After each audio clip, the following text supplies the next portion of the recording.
Welcome back. It's Tech Tuesday. All you social networkers out there, Twitter is changing its look. Yeah, it's kind of being rolled out gradually. You can use it right now if you want to. But the Mac Geek, Brian Sheely, is here. He's looked at it. He's going to kind of give us an overview of it. What do you think of it, Brian? I like it. I primarily interact with Twitter on my iPad or on my iPhone. And so for the few times that I do actually go to twitter.com and use their page, I like it to function the same way as some of the apps that I'm used to using.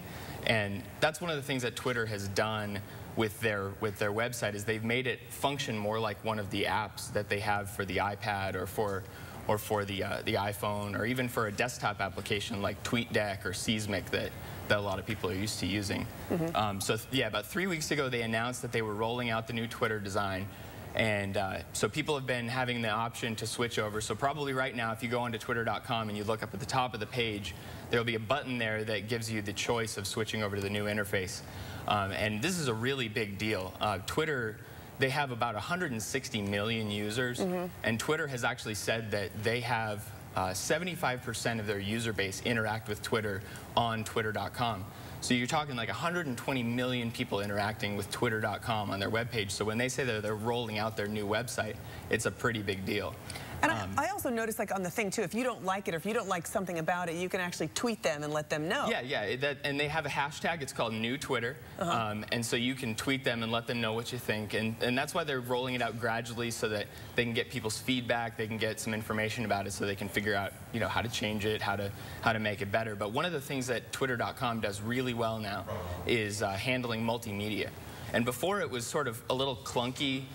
People would tweet links that had links out to TwitPic or TwitVid or YouTube or Flickr or some of these image and video hosting sites.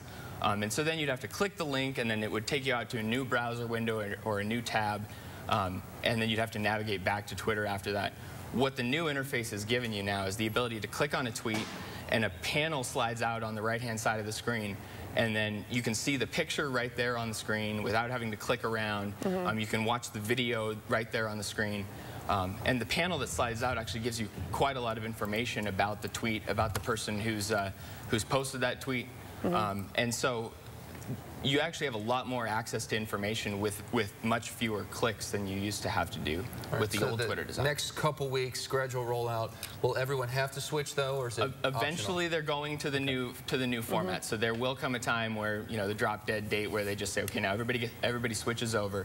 I think all in all, it's a fairly powerful tool, and I like the update. All right, Brian, thanks a lot for coming in. Yeah, and Brian, hopefully I don't know why we didn't have video of that. We'll try to figure that out, what happened.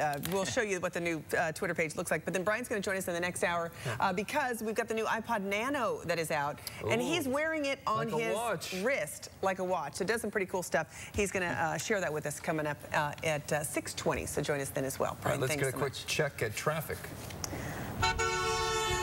Okay, a live look at the 17 South at Peoria, where traffic is really picking up for this time. Time is 5:27, and the roads, they're looking okay. However, there's this big accident I've been talking about all morning in Glendale. 67th Avenue and Bethany Home. About 4 to 5 people are involved. They're hurt, so definitely avoid that area. Let's check in with Paul now with your weather.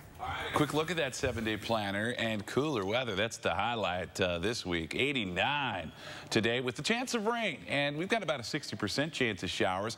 About a 1/4 of an inch to a 1/2 inch of rain possible today, and then tomorrow we'll have a high of 88 and stay below average through the weekend.